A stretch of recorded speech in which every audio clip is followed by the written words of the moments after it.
Hello po, Tita Darlene. Hello po, Tita Darlene. Thank you so much po. Hello, it's me, Darlene Vlog.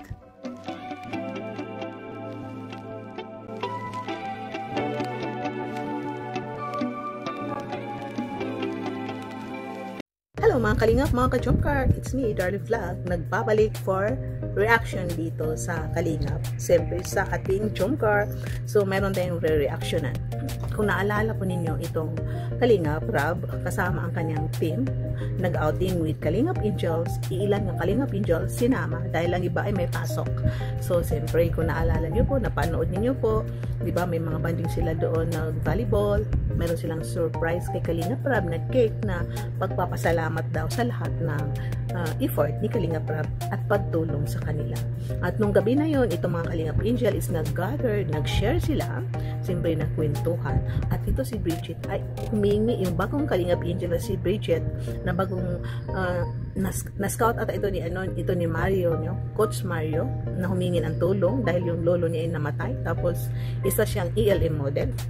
Ngayon, isa siya sa Kalingap Angel Batch 3. So, yun nga, humingi siya ng advice dito sa mga Kalingap Angel. Ito yung mga matatagal, Batch 1 sa Kalingap Angel. So, pakinggan natin itong few advices ni Joy. Simulan natin kay Joy. Ikaw, kamusta ka? Kapag family ka na rin ng Kalingap. Pwede po manghingi ako sa inyo ng kahit advice or kahit message para po sa akin kasi baguhan lang po dito. Ikaw po, Ate Joy. Yun, una, welcome sa Kalingap. Dito na mag-start yung journey mo na kasama ang Kalingap. Huwag kang mahiyang, advice ko lang sa'yo, huwag kang mahiyang lumapit sa aming mga K-Angels pag may problema ka or kailangan ng advice.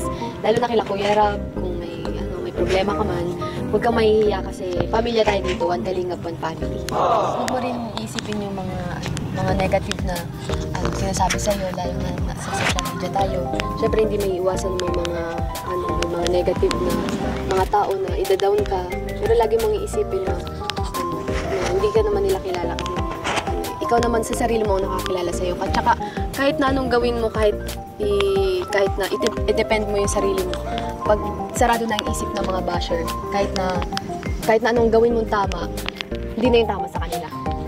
Yun lang.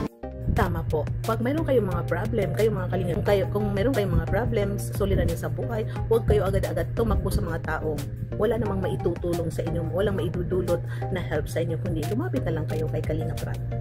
Tama rin ito ni sinabi ni Joy na huwag isipin yung mga negative, pero talaga hindi natin maiwasan bilang tao, na pag may mga negative tayo naririnig, minsan parang napapaisip tayo na natatamlay tayo. Pero yun, pag go tayo, talagang go tayo, lalaban tayo, hindi tayo makikipag-away, kundi lalabanan natin ang ating sarili, na huwag tayo madapa, kundi magiging strong pa tayo.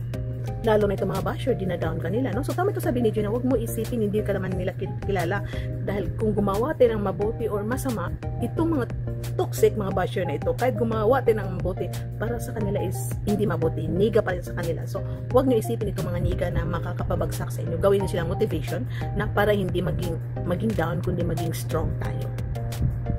Pag-mas Carla.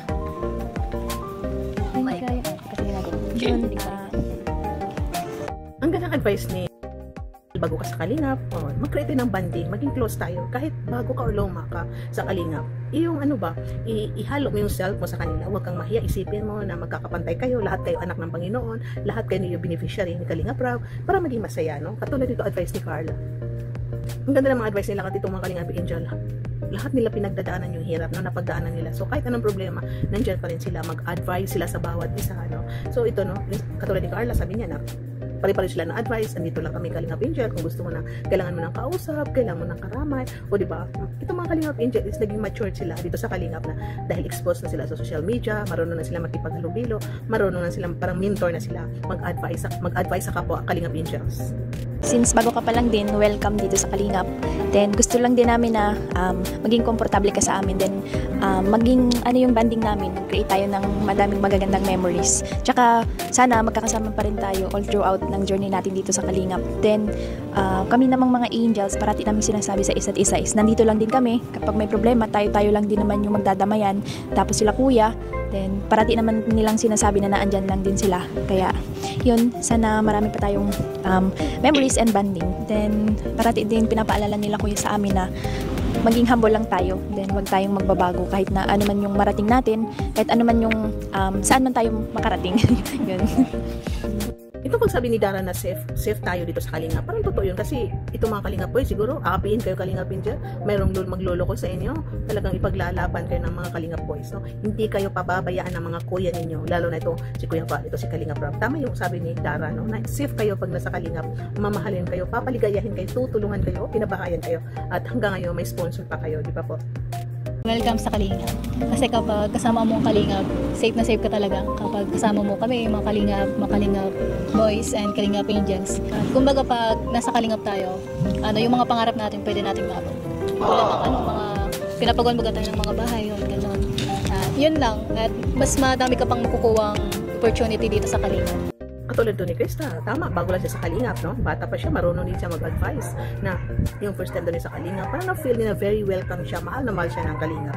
Kasi dala natin, doon pa siya kay Marilikaya, kay Tata, na-feel niya na may supporter siya, sinusuportan siya ni Tata, may sponsor siya, kahit hindi gano'ng kalaki, na sponsor niya hindi gano'ng karami, na-feel pa rin niya yung support.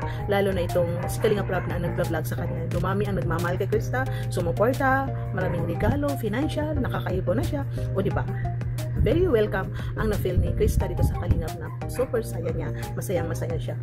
Tama ito si Krista no, na nung bago niya sa Kalingap, grabe ang bashing sa Facebook. Pero hindi siya naapektuhan, nababasa niya, pero sa 15 years old niya, hindi niya iniyakan, no? Kasi sanay na siya rin, sanay na siya sa pagmumodel, nakikita na siya sa expose na siya. So parang sanay na siya humarap ng tao. So sanay ito si Bridget, ito si Bridget Ares, model-modelan siya, hindi pa siya expose sa social media. So siguro one thing din natin alam, sabi ni Kalingap Rob na wala ng love team, hinto na tamaan na sa love team na anong meron, hindi na dagdagan. Pero hindi natin alam, no? Baka meron may love team ito kay Bridget, o di ba po?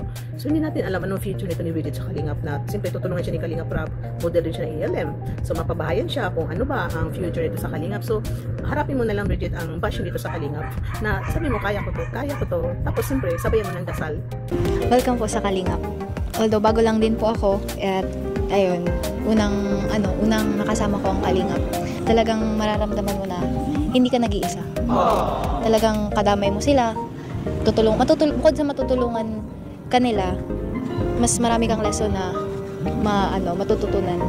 Tulad ng ayun, tungkol sa mga basher, 'di ba, sa Facebook. Kasi 'di ba nung bago din ako, talagang grabe yung bashing. Kumbaga, hindi naman may iwasan kasi nasa social media tayo. Hindi natin may iwasan na kasi ang mga tao naman hindi naman lahat ng tao na sumusuporta sa atin, yung ibang tao ganun din yung tingin sa atin. May mga tao na nakikitaan tayo minsan ng mali. Pero dun sa mga minsan sa mga nambabash, din tayo magbasa din tayo kasi minsan dun sa mga may nambabash kasi meron silang di nakikita sa atin na di maganda ganun. Pero wag tayo magpapa-apekto kasi dun tayo hihilahin pababa pag nagpa-apekto tayo. Yun lang. Sana wag tayo magbago lahat, 'di ba? Kung ano man yung marating natin, kung saan man tayo dalhin, 'di ba? Kasama ang Kalingap, huwag natin silang kalimutan kasi kung di dahil sa kanila, wala tayo dito. Syempre, Kuya Rob, Kuya Bal, Kat Edna. Kung di dahil sa kanila, palagi tayong mag-thank you kasi kung di dahil sa kanila, walang Kalingap at walang ganito, wala silang natutulungan. Kaya yun lang. Tama rin ito si Mariana, ang masaya sa Kalingap kasi maraming natutunan, maraming nabubuong friendship, maraming memories, lalo na may mga travel kasi kung pupunta ng Maynila, isasama ka nila, kung may sponsor ka, makaka-travel ka, o di ba po? So, tuloy lang Bridget, dito sa Kalingap, ikaw isang Kalingap angel na, so nagsisimula ka pa lang, so I'm sure na kaya mo yan sa murang mga edad kasi mas bata pa siya kay Carla, 18 ba, 17 kasi nag-ate siya kay Carla, so bata siya kay edad kasi edad ata siya ni Beyonce. So go lang Bridget, maganda ka naman, maraming nakahanga rin sa beauty mo. Yung last reaction ko sa iyo, malaki-laki rin ng views, meaning nagustuhan ka rin ng viewers ko, nagustuhan ka ng Kalingap supporters, Kalingap viewers. So yan, yung message ko is gaya lang din ang sabi nila is bago ka pa nga, so maging comfortable ka sa amin, then wag kang mahihiya kapag halimbawang may mga problema ka, ganun. Open kami para sa iyo, kaya yun. Then talagang sobrang saya talaga kapag kasama mo ang Kalingap. Tas madami pang mga natututunan, then madami pang memories talaga na nabubuo. Then yung lalong-lalo din yung mga travel, ganon. Yun, kaya sobrang saya talaga. Kaya yun, thankful din kami kasi meron ng ganito, di ba? Yung dati hindi tayo mga magkakakilala tapos bigla-bigla na lang tayong magkakaroon ng mabubuo ng ganito. Kaya yun. Then yung pinakamahalaga doon is yung wag magbabago. Kaya kahit ano man yung marating natin dito. Yan lang. Ano po, yung narinig ko po lahat ng mga message niyo tas advice. Thank you so much po, lalo na po sa kay Angels. So yun nga dito sa ating thumbnail na grabe, ito si Carla mag-advise. O diba, kasama ang Kalingap Angel. Thank you sa panonood ng ating video. Paki-react, paki-like po, paki-subscribe kung hindi pa nakasubscribe. Siyempre, samahan niyo ko sa journey ng pag-reaction. Shout out kay Kuya Val at Edna Plus, Kalingap Rap, at sa lahat na Kalingap partners, Charity Vloggers, Reactors. Shout out Karipa, Karaba, at sa lahat na supporters, sponsors ng Kalingap Jomcar Community, Jomcar Fans for Life, solid yung mga supporter, Jomcar 23. I love you all, to all my admins. See you in my next reaction video. Bye for now and God bless. Keep smiling.